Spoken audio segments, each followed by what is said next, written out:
let peace flow. That you know, that you know, that you know. All right, GGT family.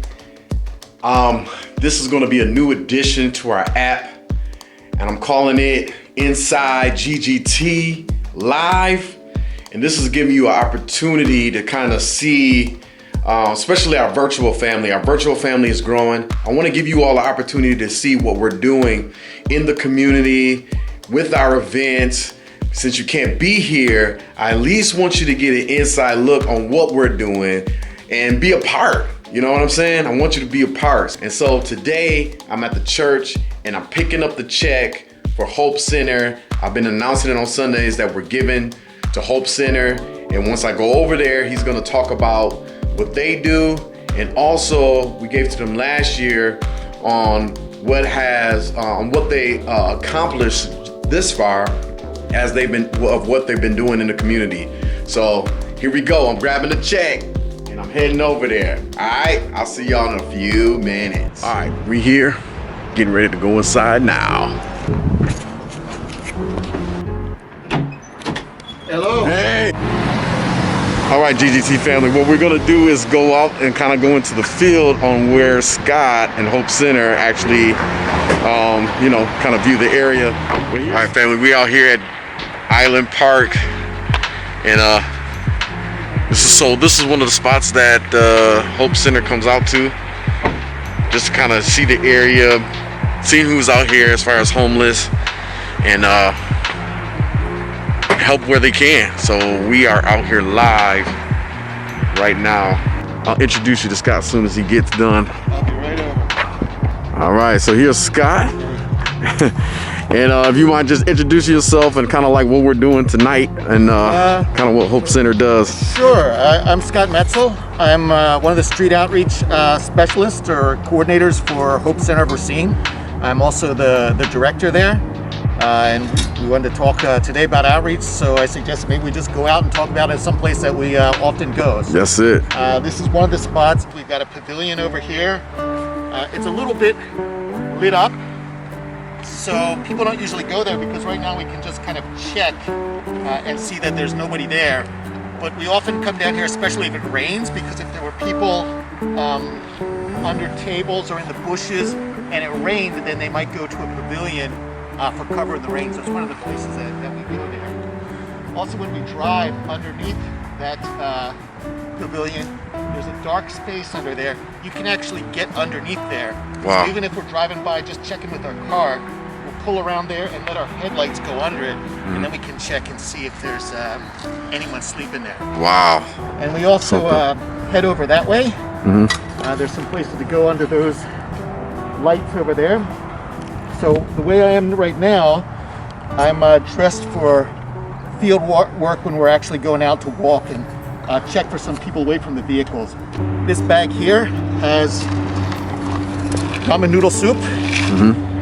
So you can see on the bottom this says SB, that's spicy beef. SC, that's spicy chicken. We don't use flashlights very much, so we learned that these are really easy to see this way at night, to know what it is when we're out there. Even in low light situations, we can tell what it is. So if we meet someone, and we've got our spoons here and some cups.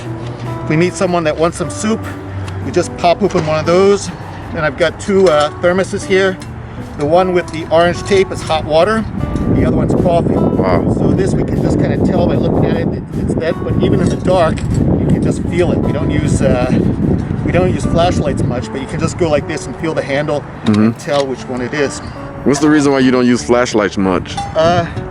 We don't want to attract attention to people. Gotcha. So let's say someone's sleeping out in that field there. You see there's all of these houses around here.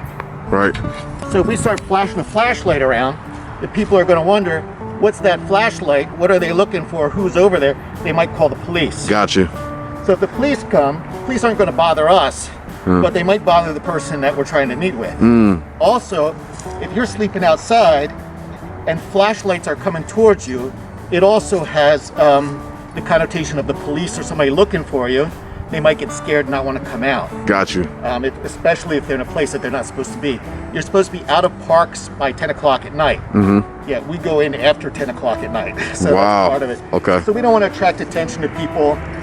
We don't want to intimidate people with any connotations that we might be law enforcement or something like that. Right. So we keep it real low key. Awesome. So we also carry a little more. Usually we'd have 2 people that carry the other stuff. This bag is for burritos. I don't have any tonight, but in the bottom section, it keeps stuff really warm. We take burritos, we cook them up, heat them up before we come out, and we put them down here. They've got these heat things in them here. We microwave those. Wow. And put them in with the burritos. We wrap the burritos in aluminum foil and then a paper towel on top of that, like a napkin. And these will stay warm for 5 hours while we're out, 5-6 hours, and they keep them really hot. Wow. Then the top part is our hot chocolate, our sugar, creamer, and stuff like that. If someone wants coffee or hot chocolate, we can make that. It's nice. Also on my back, I'm carrying water. I'm usually the water guy. So there's about 12 bottles of water here, 16-ounce bottles, and that's usually a bit to carry around, so I usually do that. A second person usually carries socks and blankets. We have another bag that's sort of warm things, socks, blankets, hand warmers, and stuff like that. Since there's no second person, if we walk over there, I don't know if we'll meet somebody. I don't think so. Yeah. But just in case, I put a couple socks in my pocket and some Gotcha. granola bars. And those are ones that we call known spots. Right. So, maybe if we had a person on this bench here, there might not have been a person there for, the last 6 months or a year. Right. But someday, somebody might be there again. Somebody thought it was a good place. Yep. Someone else might. Got you. So how many people you usually get as far as people like volunteering to come out and you got to go through the whole orientation usually? In the summer, we usually have about 20. Yeah. Okay. More people want to do it. We don't take as many because our teams are so small. We never go with more than 3 people. Got you. Our street outreach volunteers, we want a year commitment when they come in. So it's not like we don't allow people to come and just try it out or, I want to see what it's like or something like that. Yeah. We don't do that. It's for people who come out every week and they do it for a year. So our volunteers that are with us now, I think they've all been doing it for over 2 years now. Wow. 2 to some of them 4 or 5 years. Yeah, so they're really good. That's awesome. Yep. Yeah. This is So here we are under the bridge. What bridge is this?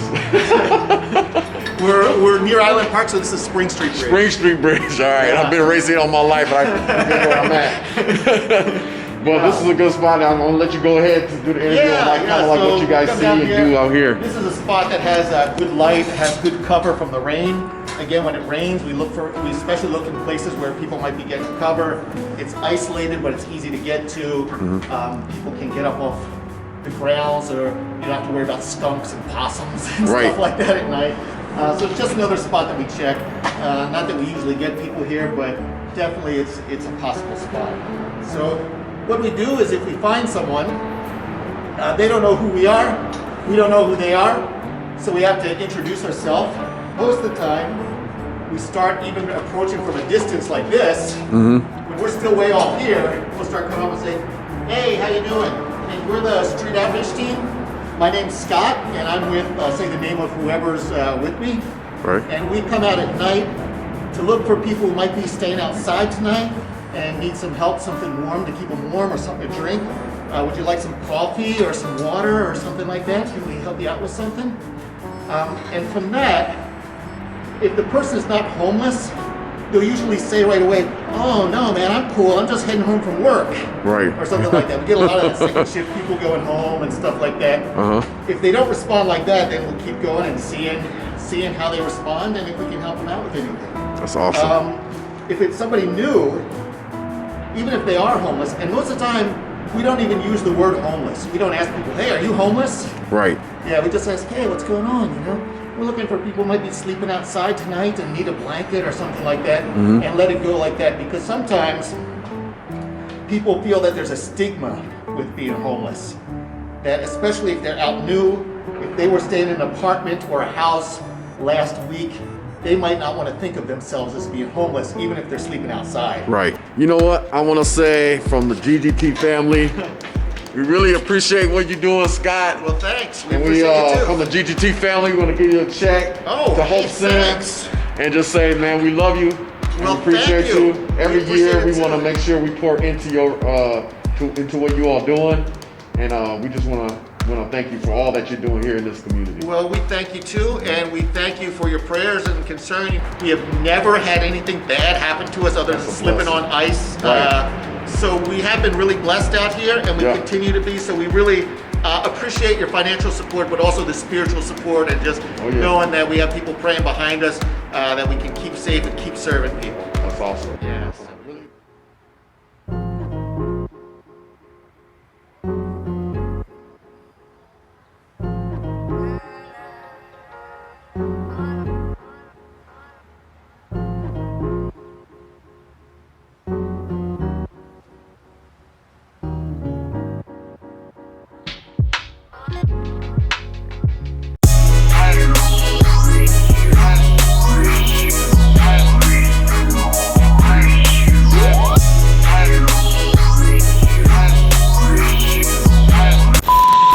But if you have the peace of God that passes all understanding, that peace will flow. That you know, that you know, that you know.